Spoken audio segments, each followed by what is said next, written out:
Olá! Este episódio é baseado no caderno de estudos elaborado pelo professor doutor Marcelo Lessa, que é o idealizador e mentor do projeto Alero Turbo. Isso aí, E hoje a gente vai mergulhar fundo no caderno 11, um tema fundamental. fundamental, a nova Lei de Licitações, a Lei 14.133 de 2021. Vamos focar na parte 1, princípios, fases, modalidades e critérios. Uhum, Por décadas, comprar pelo governo era quase sinônimo de lentidão, de muita burocracia, até de desconfiança. exato. A história que a gente vai desvendar hoje, usando as anotações do professor Lessa, é como essa nova lei tenta, virar esse jogo. Mudar a lógica. A proposta parece ser transformar o gestor público de um mero seguidor de regras, em um verdadeiro estrategista de compras. Vamos ver se isso se concretiza nos detalhes. É exatamente essa mudança de chave. O que é fascinante aqui, e o material do professor Lessa deixa isso muito claro, é que não estamos falando apenas de trocar artigos de lei. Não é só isso. Não. Nós estamos falando de uma nova filosofia de gestão.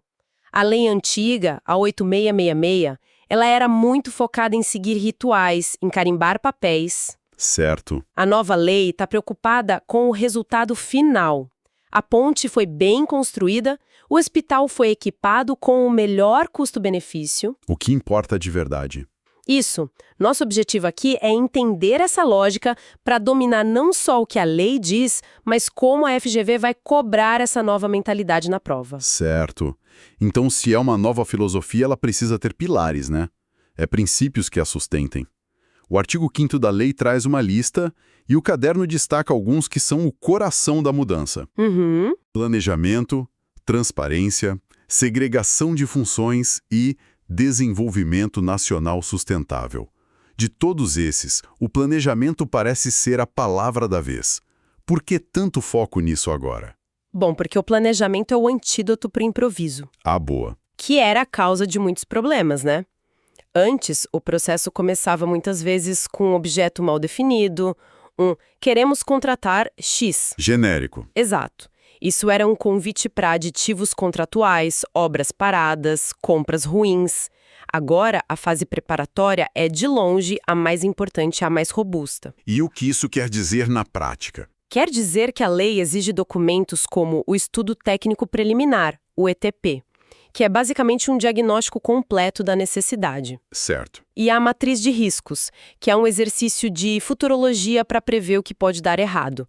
A grande sacada é gastar mais tempo planejando, para gastar menos tempo e dinheiro corrigindo erros depois.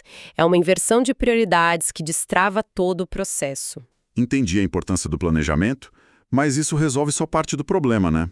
Bons planos podem ser sabotados se o poder estiver concentrado. Com certeza. Como a lei lida com o fator humano? Com o risco de uma única pessoa mal intencionada controlar todo o processo, da compra à fiscalização? Ótima pergunta. E é aí que entra o segundo pilar fundamental, a segregação de funções. Ok. É um conceito que parece técnico, mas é um mecanismo poderosíssimo de controle interno e combate à corrupção. E como funciona? A lógica é simples. Quem autoriza a compra não pode ser o mesmo servidor que fiscaliza a entrega do produto. Entendi. Que, por sua vez, não pode ser quem autoriza o pagamento. Ao dividir essas responsabilidades, você cria um sistema de freios e contrapesos. Ninguém tem o poder absoluto. Ah, faz sentido. Isso não só aumenta a transparência, como também força uma verificação cruzada das decisões, o que melhora a qualidade da gestão como um todo. É o fim da figura do dono da licitação. Isso faz muito sentido. É uma mudança de estrutura interna mesmo. E falando em mudanças estruturais, a lei também mexeu nas ferramentas, nas modalidades de licitação. Houve uma limpeza, certo? Uma grande limpeza. A lei aposentou duas modalidades que, já não faziam muito sentido no mundo de hoje. Quais foram? A tomada de preços e o convite. Eram modalidades baseadas em critérios que geravam complexidade e muitas vezes restringiam a competição, sabe? Sim, o cadastramento prévio, o convite direto. Exato. Foi uma modernização muito necessária. Ok, então duas saíram. E as que ficaram? O que mudou para elas? As que ficaram foram fortalecidas. O pregão, que já era um sucesso, virou a modalidade padrão obrigatória para bens e serviços comuns. Aqueles mais padronizados. Isso. Para os casos mais complexos, grandes obras, serviços especiais de engenharia, temos a concorrência. E, claro, mantivemos o concurso e o leilão. Pois a grande estrela parece ser uma modalidade completamente nova. O tal do diálogo competitivo. O nome é interessante. O que ele tem de tão diferente? Essa é a grande aposta da lei para a inovação. O diálogo competitivo foi pensado para um cenário muito específico e desafiador. Qual seria? É para quando a administração pública tem um problema complexo para resolver, mas ela não sabe qual é a melhor solução técnica. Ela não consegue escrever um termo de referência detalhado. Porque a solução ainda não existe ou não é óbvia? Exatamente. Pode dar um exemplo prático para a gente visualizar isso? Claro. Pense, sei lá, num governo estadual que quer criar um sistema de prontuário eletrônico unificado para toda a rede de saúde. Um desafio enorme. Gigantesco, integrando hospitais, postos, laboratórios. O governo sabe o que quer, o resultado, mas não sabe a melhor arquitetura de software, a melhor tecnologia. E aí entra o diálogo. Aí entra o diálogo. A administração pré-seleciona empresas com capacidade técnica e literalmente senta para conversar com elas. Uau! Nessas conversas, as empresas apresentam ideias, tecnologias, ajudam a modelar a solução ideal e só depois dessa fase colaborativa é que elas apresentam suas propostas finais para competir. Isso soa muito inovador, mas também um pouco arriscado, né? Não abre uma brecha para uma empresa moldar a licitação para a própria solução? Essa é a preocupação central. Como se controla isso? A lei estabelece salvaguardas. Primeiro, todo o processo precisa ser transparente e isonômico. Segundo, as soluções desenvolvidas não podem direcionar para uma única marca ou tecnologia. Entendi. O objetivo é definir os requisitos, não o como fazer exato de uma empresa. E, no fim, a decisão ainda é competitiva. É uma ferramenta de alto nível para ser usada com critério, mas com um potencial imenso. Ok, então as ferramentas, as modalidades estão mais modernas. Mas de que adianta ter a ferramenta certa se o processo em si é lento? Certo. Imagino que ali também tenha atacado essa questão da ordem das coisas, do fluxo. Atacou, e de forma cirúrgica. Aqui está outra mudança de mentalidade fundamental. A lei se inspirou no sucesso do pregão e inverteu a ordem lógica do processo como regra geral. Como assim? Agora, a sequência é, primeiro, o julgamento das propostas e só depois a habilitação do vencedor. Vamos traduzir o impacto disso. Na prática, o que essa inversão significa para a agilidade do processo? Significa uma economia, assim, brutal de tempo e esforço. Na lei antiga, imagine uma licitação com 20 empresas. Sim. A equipe da administração tinha que abrir 20 envelopes de documentos, analisar milhares de páginas de certidões, balanços de todas as 20 empresas. Um trabalho insano. Exato. E muitas vezes, depois de semanas, descobria-se que a empresa com o melhor preço era a 15ª da fila. E todo o trabalho de análise das outras foi inútil. Isso. Agora a lógica é: vamos focar no que importa primeiro, que é a proposta. Abre tudo, classifica, ok, a empresa A ganhou no preço. Isso. Agora sim, e somente agora, vamos pegar os documentos da empresa A e verificar se ela está habilitada. Exatamente. É uma mudança do foco de quem pode competir para quem deve vencer. Se os documentos da empresa A estiverem com problemas, ela é inabilitada e a gente passa para a segunda colocada. Muito mais eficiente. Muito. Mas, como o professor Lessa sempre alerta, a FGV adora cobrar exceções. Sempre tem a pegadinha. E aqui tem uma clássica. Embora essa inversão seja a regra, a lei permite que, de forma motivada, o gestor inverta novamente essa ordem, voltando ao modelo antigo. Habilitação de todos primeiro. Exato. É raro, mas o candidato precisa saber que essa possibilidade existe. Anotado. E além da ordem, os critérios para julgar quem vence também foram atualizados, né? Temos os clássicos, mas também há novidades. Sim, e uma novidade muito sofisticada, o critério do maior retorno econômico.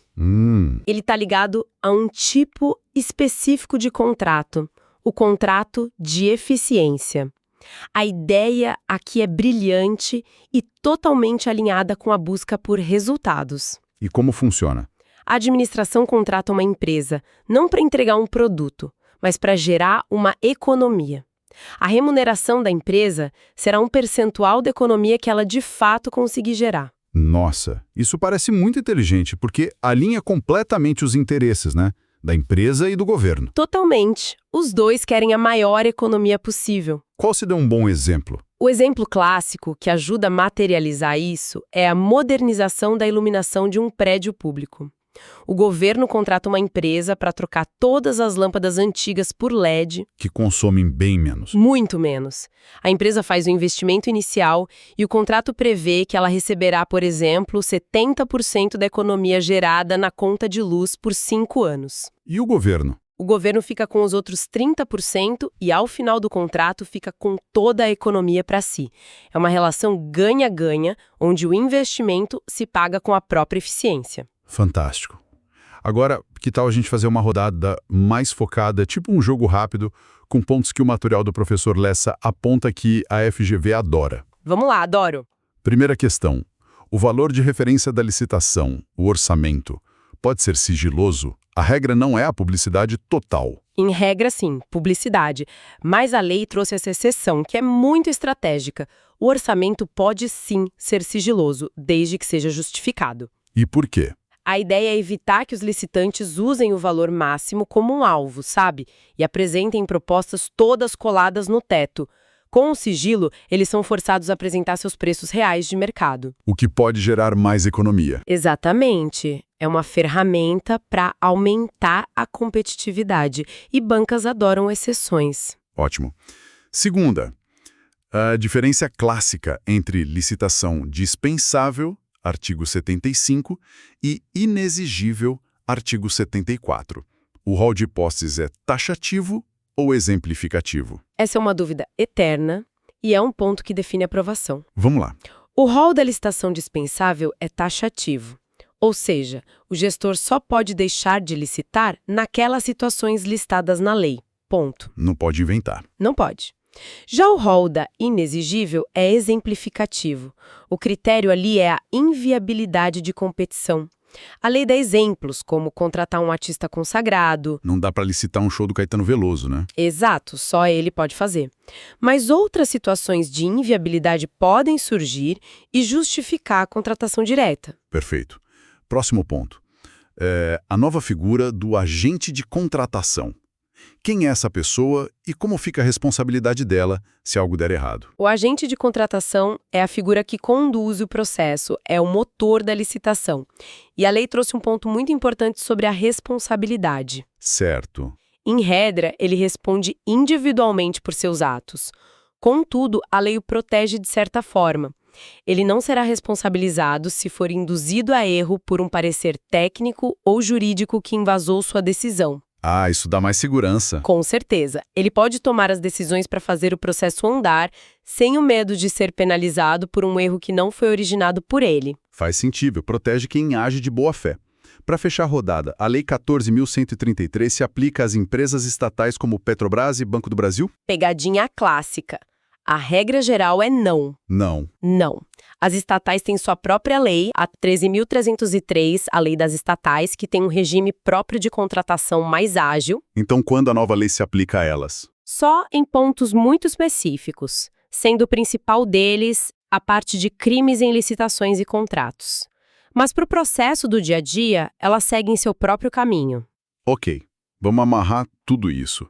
Se a gente pudesse resumir a grande mensagem da nova lei, o que precisa ficar gravado na mente de quem está se preparando? Acho que a mensagem principal é: o foco mudou do processo para o resultado. Boa síntese. A nova lei de licitações exige um gestor público mais proativo, mais inteligente. O coração de tudo é o planejamento. As ferramentas, as modalidades foram modernizadas para permitir inovação, com o diálogo competitivo. Certo. E a regra de ouro da agilidade é a inversão de fases. Julga-se a proposta primeiro e só depois se confere os documentos do vencedor. Quem entender essa lógica, esse porquê, vai estar muito à frente. E como o professor Lessa aponta no material, ele usa uma metáfora interessante comparando a nova lei à escritura das compras públicas, algo que veio para instruir em justiça. É uma analogia poderosa, porque dominar essa lei não é só decorar artigos para passar numa prova. Vai muito além. Muito. Para o futuro analista da Assembleia Legislativa de Rondônia, essa lei vai ser a ferramenta de trabalho diária para garantir que o dinheiro do cidadão seja bem aplicado. Uau! É um instrumento para transformar recursos em valor real para a sociedade, seja numa escola, num hospital ou numa estrada. No fim das contas, é a essência do serviço público de excelência. Análise produzida a partir do conteúdo do projeto Alero Turbo, sob autoria e orientação do professor Dr. Marcelo Lessa. Se esse conteúdo ajudou, não esqueça de se inscrever no canal e ativar o sininho das notificações. Assim, o YouTube avisa imediatamente assim que o próximo resumo for liberado. E a conversa continua. Deixem nos comentários qual outro tema dos cadernos de estudo gostariam de ver a gente aprofundar aqui. A preparação é uma jornada conjunta, e a participação de todos ajuda a direcionar nosso foco. Até a próxima!